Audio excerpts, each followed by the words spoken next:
Muita alegria, que saúda todos os irmãos com a paz do Senhor Jesus Cristo. Amém?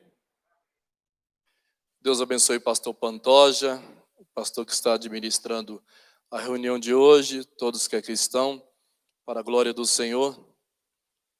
Depois que os cultos foram liberados, esta é a 7ª igreja que estamos ministrando a palavra do Senhor, lá na sede internacional do Guará. Já ministramos 2 vezes. E assim agora as agendas estão se abrindo, né? Eu parei as minhas agendas no Brasil e também no exterior, mas estou cooperando com as igrejas da Ásia, através de programas de internet, pregando e ensinando a palavra de Deus e sendo interpretado nas línguas árabe e urdu, né? Do Paquistão e também da Índia, aquelas regiões todas lá, os irmãos orem. Está acontecendo grandes avivamentos no Irã. O Irã hoje é onde as igrejas estão mais crescendo no mundo, é no Irã.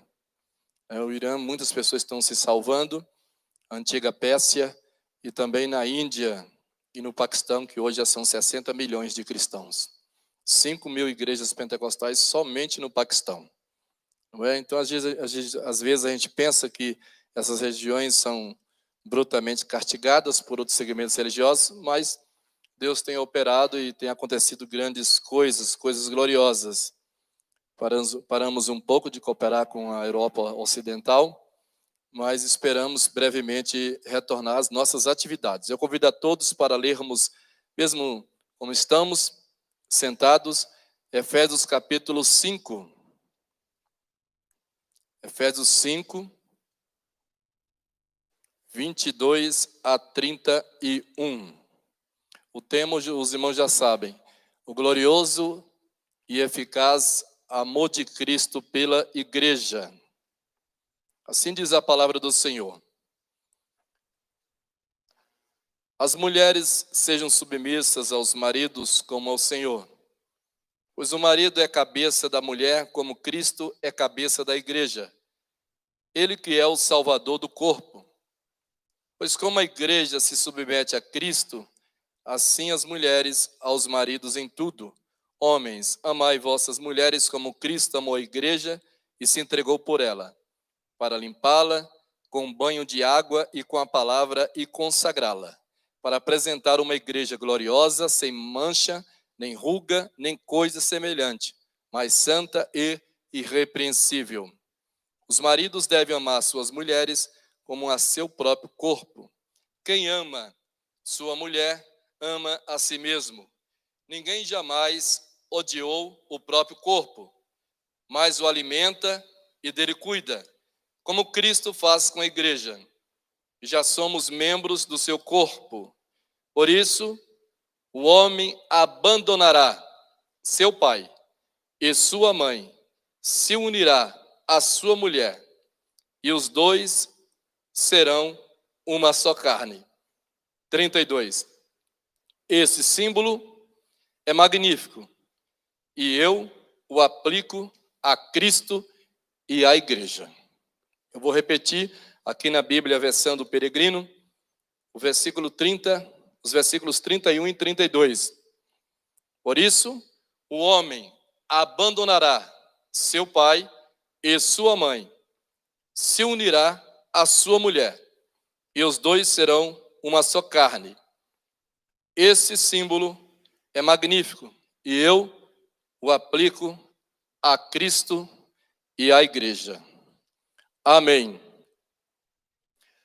O glorioso e eficaz amor de Cristo pela igreja.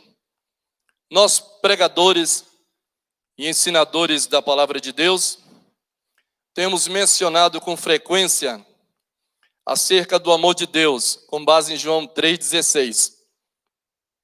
Da mesma forma, também apresentamos o amor de Maria por Jesus, seu filho, humanamente falando. E por fim, também destacamos o amor do apóstolo chamado apóstolo do amor, o discípulo amado, no Evangelho segundo João. Mas dificilmente temos presenciados pregações ou estudos bíblicos acerca do amor de Cristo pela igreja. Portanto, na Bíblia, nós temos o que nós chamamos de amor divino. E o amor divino é o amor do Pai, é o amor do Filho e é o amor do Espírito Santo. Mas como é que nós vamos compreender isso? Vejam comigo, na leitura que fizemos, Efésios 5, 32, Paulo faz a seguinte declaração. Esse símbolo, ou seja, essa metáfora, a relação entre marido e mulher, Paulo está usando como símbolo, como metáfora. Esse símbolo é magnífico, ou seja, é glorioso, é poderoso, é fascinante, é extraordinário e até misterioso. E eu o aplico a Cristo e à igreja. E à igreja. Então ele diz que o homem abandonará seu pai e sua mãe e se unirá à sua mulher. Pela graça de Deus, eu estou casado há 34 anos. Tenho 3 filhos e 3 netas. E 35 anos de ministério. Fui ordenado aos 19 anos de idade, pela Convenção Geral das Assembleias de Deus no Brasil, pastor Pantoja. Eu, quando decidi casar, eu deixei a casa do meu pai e a casa da minha mãe. Assim aconteceu com todos nós. Mas o interessante é que Paulo está dizendo o seguinte: por isso o homem abandonará seu pai e a sua mãe, se unirá à sua mulher, e os dois serão uma só carne. E na sequência ele está dizendo que esse símbolo é magnífico, e eu aplico a Cristo e à igreja. Como é que nós vamos entender aqui agora Cristo deixando o seu pai e Cristo deixando a sua mãe? Muito bem, amados irmãos, é importante conhecermos a história da igreja. E dentro da história da igreja, nós temos uma disciplina chamada patrística. Patrística é o estudo do pensamento teológico dos pais da igreja. É o estudo do pensamento teológico dos pais da igreja. Eu já li pelo menos 20 obras da patrística, são cerca de umas 40, mas li na íntegra 20 obras. As demais estudei resumidamente, mas estudei toda a patrística e a patrologia e a escolástica. E quando nós falamos sobre o amor do Pai, amor do Filho e amor do Espírito Santo, nós queremos entender porque Paulo usou isso como símbolo. Ou seja, o homem abandona o seu pai e abandona a sua mãe. E Paulo está dizendo que é um símbolo, é uma metáfora. Logo, Cristo também abandonou o seu pai e abandonou a sua mãe. Não Maria, que é a mãe humana de Jesus. Mas quem é essa mãe? Nós vamos entender lá na frente. Então, porque tem uma trindade. A trindade tem o Pai, o Filho e o Espírito Santo. Então, nós temos um texto, eu me referi à patrística, um texto chamado de pericoreses, que na patrística significa interpenetração, ou seja, é um termo da teologia cristã, da patrística, encontrado na literatura patrística, e que significa exatamente interpenetração. No ano de 675 a 749, nós lemos acerca de um dos grandes teólogos da igreja, chamado João Damasceno, um dos grandes teólogos da igreja. E João Damasceno, ele estava querendo entender a trindade. Ele queria compreender a trindade, entender a relação entre Pai, Filho e Espírito Santo. E não estava conseguindo entender, segundo a sua razão teológica, a sua cultura, a sua inteligência, suas capacidades cognitivas e espirituais. Ele não estava conseguindo entender. Então ele começou a orar. Aí de repente ele escuta um barulho de crianças, pastor Pantoja. As crianças brincando, cantando e brincando no jardim da casa paroquial. Ele então se dirige até aquele jardim da casa paroquial, e ele percebe que as crianças estavam cantando e dançando, formando um círculo, uma roda, dançando, né, e cantando em círculo, as crianças. Isso era pericóresis, na língua grega, não é? Ele entendeu isso, e também isso pode ser aplicado também ao latim. Então ele viu essas crianças, e na hora, Deus lhe deu a revelação. Ali estava a dança da divindade. Ele queria entender a interpenetração do Pai, do Filho e do Espírito Santo. E na roda das crianças, no canto das crianças, em círculo, porque esse círculo, essa dança, eu anotei aqui, para que vocês possam entender, peri quer dizer a volta, e corém significa conter, ou seja, conter a volta. Conter a volta.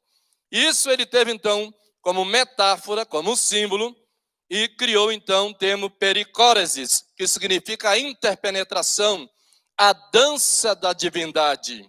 Então, ele mostrou, figurativamente, que existe uma dança na divindade, uma interpenetração, ou seja, é como um círculo. A divindade é como um círculo. É como um círculo. O círculo é perfeito, é harmônico, não é? E ele é sinfônico também. É um círculo. Então ele viu na geometria, ele viu a revelação do Pai, do Filho e do Espírito Santo. Isso é muito mais profundo, mas eu não tenho tempo para abordar essa questão. Aliança, pastor, exatamente aqui, ó. Isso aqui, ó, né, que é a dança da divindade, ou seja, é uma dança que não separa as pessoas da divindade. Muito bem. Só que nós lemos também em João 17:5, Jesus disse: agora tu, Pai, dá-me glória junto a ti, e a glória que eu tenho junto de ti antes que houvesse mundo. E João 17:22-23, eu lhes dei a glória que tu me deste, para que sejam um como somos nós. Eu neles e tu em mim, para que sejam plenamente um, para que o mundo conheça que tu me enviastes e os amastes, como me amastes. Aleluia. Então nós vamos perceber aqui, na leitura que fizemos, por isso o homem abandonará seu pai. Vamos parafrasear aqui. Por isso o Cristo abandonará seu pai. O Espírito Santo se unirá à sua igreja, e os dois serão um só corpo. Um só corpo. Porque o Espírito aqui é a mãe. Porque quando o anjo Gabriel visita a Virgem Maria, ele anuncia que o Espírito Santo geraria Jesus no ventre da Virgem Maria. É óbvio que Maria é a mãe de Jesus no sentido humano, chamado de Christotokos ou Theotokos, ou mãe de Deus ou mãe de Cristo. Mas aqui é o Espírito Santo que gera o Logos, o Verbo, no ventre de Maria. Então nós temos o Pai, o Filho e o Espírito Santo. Então Paulo está nos dizendo que Jesus Cristo abandonou essa dança da divindade, aparentemente, temporariamente. Ele renunciou à glória lá de cima. Ele renunciou tudo, simplesmente por quê? Porque diz o texto, porque Jesus amou a igreja.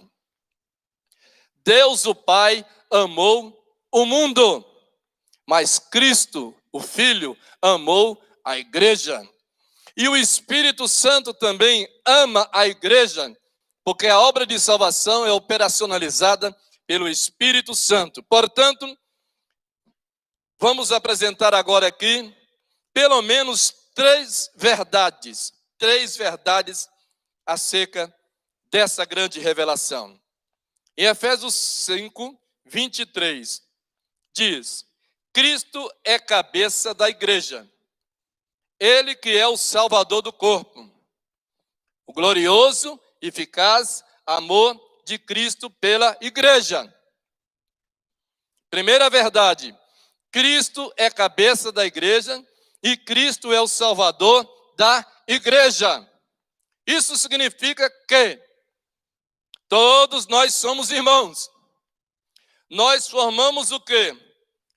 Nós formamos o corpo de Cristo.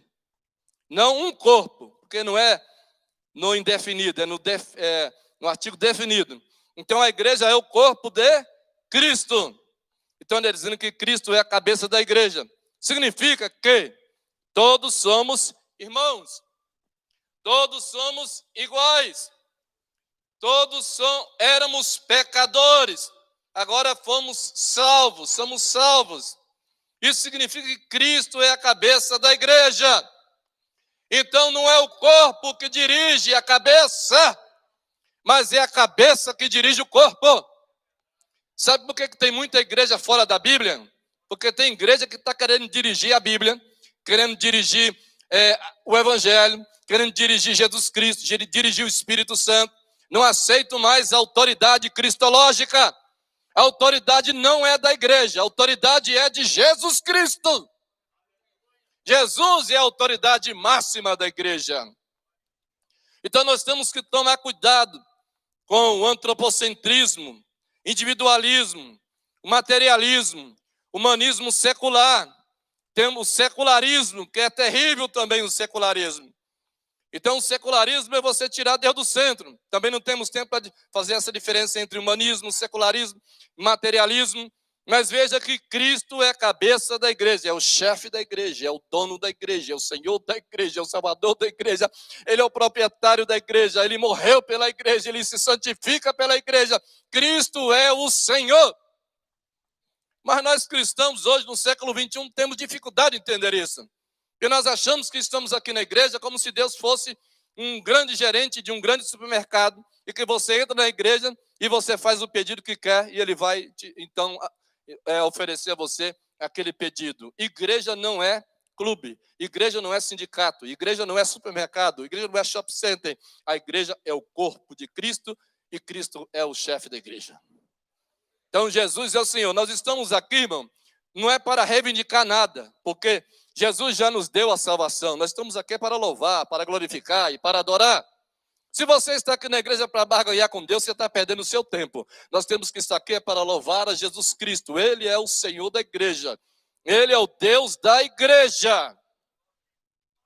Porque tem muita gente frustrada dentro de igreja achando que a culpa é de Deus. Não é. A culpa é do ser humano, que está na igreja com segundas intenções. Intenções maquiavélicas, pelagianas, humanistas, maniqueístas, gnósticas e muito menos evangélicas. Então veja que Cristo é cabeça da igreja e Ele que é o Salvador da igreja. Amém? Quem tem aqui Jesus como Salvador? Quando nós afirmamos que Jesus é o Salvador, nós estamos dizendo que nós somos pecadores e que nós precisamos de um Redentor, de um Salvador, de um Libertador. E nós precisamos sim para adquirir a vida eterna. Então a primeira verdade, o glorioso e eficaz amor de Cristo pela igreja é que Ele é a cabeça da igreja, Ele que é o Salvador da igreja. Irmãos, Ele é chefe da igreja, Ele é Salvador da igreja. Então Jesus Cristo salva a igreja, salva os eleitos em Cristo. Por isso que a igreja antigamente dizia assim, os patrísticos, fora da igreja não há salvação.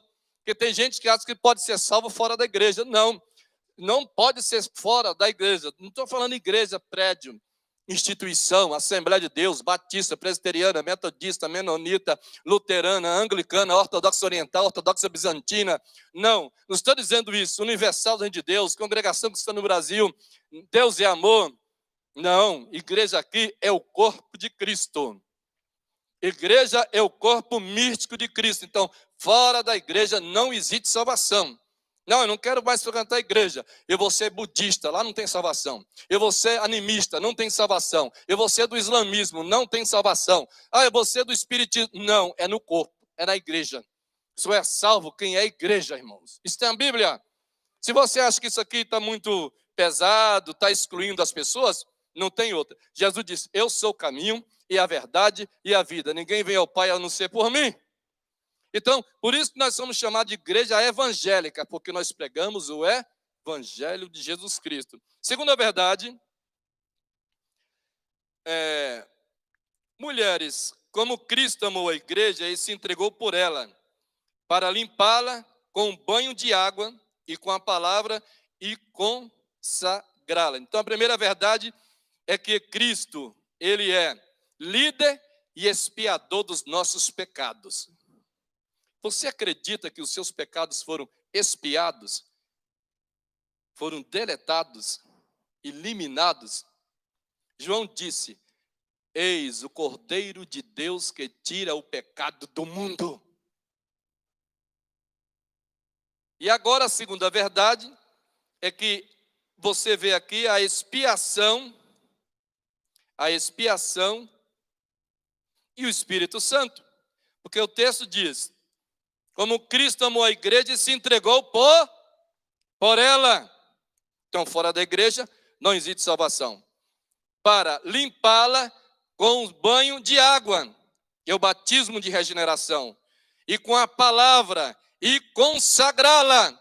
Então, nós temos assim a segunda verdade: glorioso e eficaz amor de Cristo pela igreja. A segunda verdade é a expiação e a obra do Espírito Santo. Então, Jesus nos purificou de todo o pecado. E agora é a obra do Espírito Santo, que está dizendo que ele nos comprou. Ele se entregou, ele amou a igreja, ele se sacrificou pela igreja, ele limpou a igreja, ele deu um banho na igreja, ele lavou a igreja com a sua palavra, ou pela sua palavra, ele consagrou a igreja, santificou a igreja.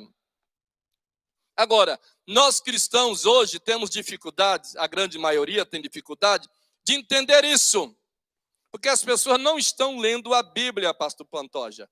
Os crentes de hoje não leem a Bíblia. Eles têm tempo para tudo, menos leitura bíblica. Tem tempo para assistir a sua novela, o seu clube, né? Se é Flamengo, ou Palmeiras, ou Corinthians, Olaria, Bangu, Ceilândia, Guariroba, né? Está lá curtindo, mas não tem tempo para ler a Bíblia. Não tem tempo para orar. Não tem. Tem gente que só conhece Bíblia, irmãos, ouvindo Bíblia, escutando Bíblia na igreja. Fica de domingo a domingo, não lê nem um salmo bíblico. Por isso que não conhece a revelação. E é triste, é lamentável a pessoa passar 20, 30 ou mais anos na igreja e não conhece Jesus Cristo. Não conhece as Escrituras, essas revelações gloriosas. Então, a segunda verdade é que a expiação e santificação, obra do Espírito Santo. Você sabe por quê? Esses irmãos que gostam muito de campanha, não tenho nada contra a campanha, mas tem gente que fica muito presa à campanha porque não conhece a Bíblia. O dia que conhecer a Bíblia, acaba com esse negócio de campanha.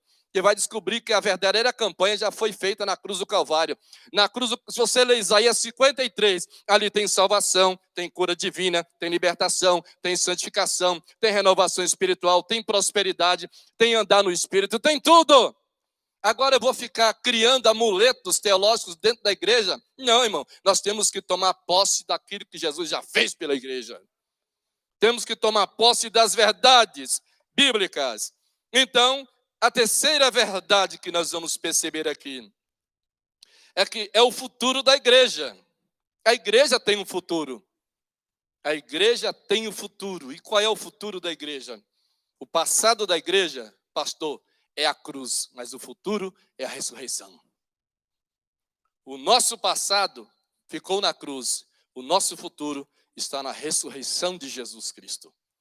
Agora só tem futuro quem tem passado. Quem não tem passado não tem futuro. E só tem passado quem passou pela cruz. Se não passou pela cruz, não vai passar pela ressurreição. Porque para passar pela ressurreição, tem que passar pela cruz. Se não passar pela cruz, não passa pela ressurreição. E se passar pela ressurreição, e se passar pela cruz, também passa pelo Pentecoste. Aí você tem a cruz, a ressurreição, e o Pentecoste, e o arrebatamento da igreja. São coisas sequenciais na palavra de Deus. E em terceiro lugar, é o futuro da igreja. No versículo 27, para apresentar uma igreja gloriosa. Aleluia! Uma igreja gloriosa. Que glória é essa? É a glória de Cristo. Lemos em João 17. A igreja gloriosa é a glória de Cristo.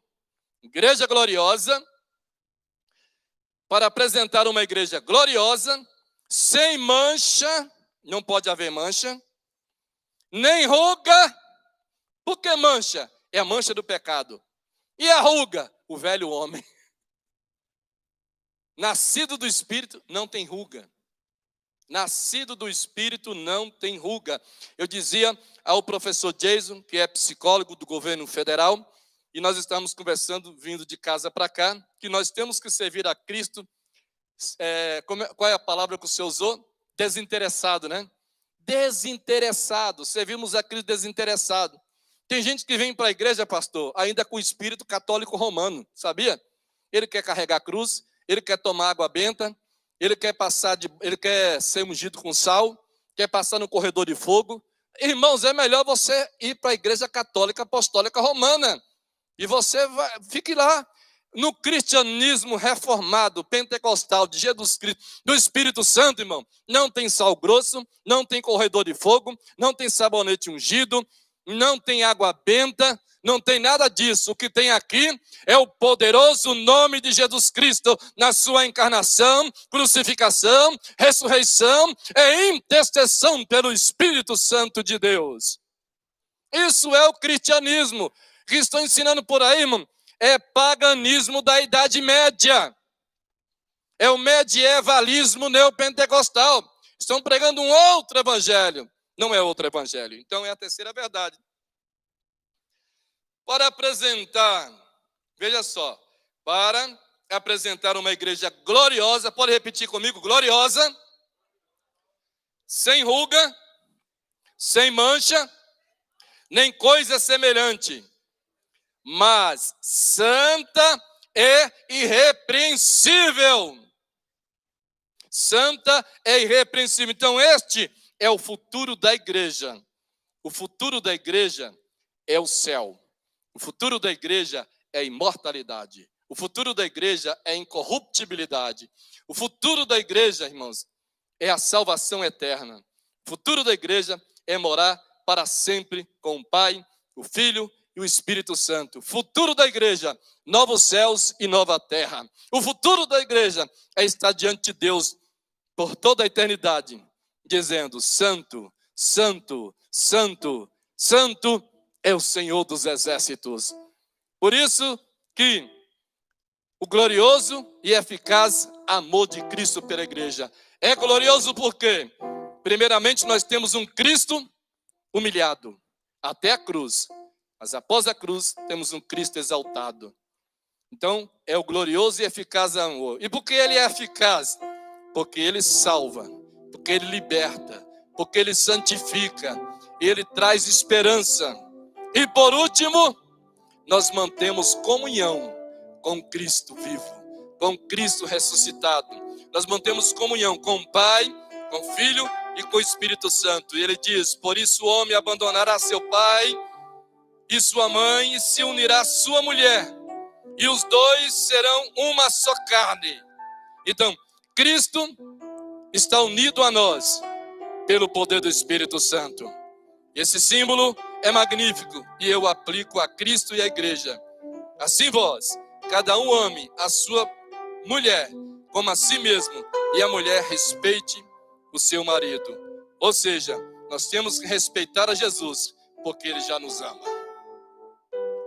Nós temos que respeitar a Jesus, porque ele já nos ama. E esse tipo de respeito, irmãos, é o que nós chamamos de louvor, de adoração, de glorificação. Estamos aqui. Eu sei que o mundo está passando por um período muito difícil, chamado de pandemia Covid-19. Este, eu confesso para os irmãos, não é o tempo mais difícil que a humanidade está passando. A humanidade já passou por piores tempos. Tempos difíceis, complicados. Se você ler a história universal do mundo, da humanidade, você vai entender. Isso que nós estamos passando aqui, diante de tantas tragédias que o mundo já enfrentou, isso aqui é uma catequese, é uma escola bíblica dominical, não é nem curso da UNB ainda. Você não está nem em Harvard, você está no jardim de infância da tribulação. Mas mesmo assim, as pessoas estão desistindo de Deus, desistindo da igreja, desistindo da vida. O Jason, que é psicólogo, tem atendido pessoas aí com doenças terríveis, né? Emocionais, com depressão, com ansiedade e assim por diante, na área da psicologia, da psiquiatria. Mas o nosso Deus está aqui. A igreja está vacinada pelo sangue de Jesus Cristo. Nós temos que orar todos os cultos por cura divina, irmãos. Assembleia de Deus é uma igreja que ora por cura divina, por libertação e por salvação. E às vezes eu penso, por que Jesus não está curando? Porque os pastores não estão orando. Não existe mais oração nas igrejas por cura divina. Fica uma hora cantando de louvor, despede o povo e não ora pelo povo. Não, nós temos que ter momento de oração, de libertação, de salvação, e Deus quer nos abençoar. Então essa é a palavra que o Espírito Santo me deu, e agora eu quero orar por você. Amém? Fiquemos em pé. Nós vamos fazer aqui uma oração. Eu vou convidar o pastor Jason para estar aqui, tá, pastor Patoja, para ele fazer essa oração. Ele está com a autoridade do Espírito Santo para fazer esta oração. Curve a sua cabeça, irmão, nós vamos orar. Nós vamos orar para que Deus possa nos abençoar. Amém? Nós vamos orar. Você tem que acreditar na cura divina. Irmãos, eu só estou usando esse negócio de máscara porque isso é lei federal. Se não fosse, eu não estaria usando esse negócio. Porque eu estou perdendo até o fôlego. Eu estou até pegando Covid de tanto usar esse negócio aqui que está me sufocando.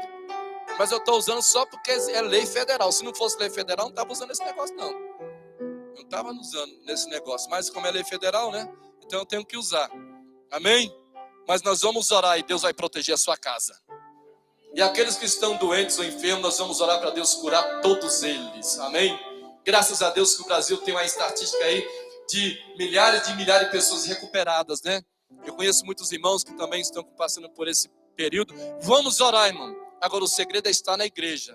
Não vamos nos intimidar, não. Eu acho engraçado que eu encontro irmãos em loteria, em banco, em feira, em shopping center. Mas não vem para a igreja, irmão.